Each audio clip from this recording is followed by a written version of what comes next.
شروع کرتا ہوں اللہ کے نام سے جو بڑا مہربان نہایت رحم والا ہے۔ اے میرے پروردگار، تو نے مجھے ملک عطا فرمایا اور تو نے مجھے خواب کی تعبیر سکھائی۔ اے آسمان و زمین کے پیدا کرنے والے، تو ہی دنیا و آخرت میں میرا ولی اور کارساز ہے۔ تو مجھے اسلام کی حالت میں فوت کر اور نیکیوں میں ملا دے۔ یہ غیب کی خبروں میں سے ہے جس کی ہم آپ کی طرف وحی کر رہے ہیں۔ آپ ان کے پاس نہ تھے جبکہ انہوں نے اپنی بات ٹال لی تھی، وہ فریب کرنے لگے۔ وہ آپ لاکھ چاہیں لیکن اکثر لوگ ایماندار نہ ہوں گے۔ آپ ان سے اس پر کوئی اجرت طلب نہیں کر رہے۔ یہ تو تمام دنیا کے لیے نرمی نصیحت ہی نصیحت ہے۔ آسمانوں اور زمین میں بہت ہی نشانیاں ہیں جن سے یہ منہ موڑے گزرے جاتے ہیں۔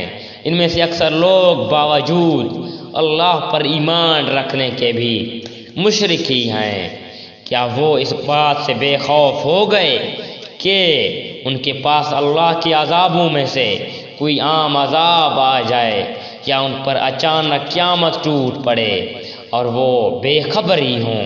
آپ کہہ دیجئے میری راہ یہی ہے، میں اور میرے متبعین اللہ کی طرف بلا رہے ہیں پورے یقین اور اعتماد کے ساتھ، اور اللہ پاک ہے اور میں مشرکوں میں نہیں۔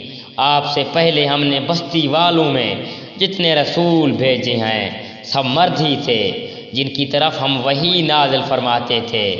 کیا زمین میں چل پھر کر انہوں نے دیکھا نہیں کہ ان سے پہلے کے لوگوں کا کیسا کچھ انجام ہوا؟ یقیناً آخرت کا پرہیزگاروں کے لیے بہت ہی بہتر گھر ہے۔ کیا پھر بھی تم نہیں سمجھتے؟ یہاں تک کہ جب رسول نا امید ہونے لگے اور وہ خیال کرنے لگے کہ انہیں جھوٹ کہا گیا، فوراً ہی ہماری مدد ان کے پاس آ پہنچی۔ جسے ہم نے چاہا اسے نجات دی گئی۔ بات یہ ہے کہ ہمارا عذاب گناہ گاروں سے واپس نہیں کیا جاتا۔ ان کے بیان میں عقل والوں کے لیے یقیناً نصیحت اور عبرت ہے۔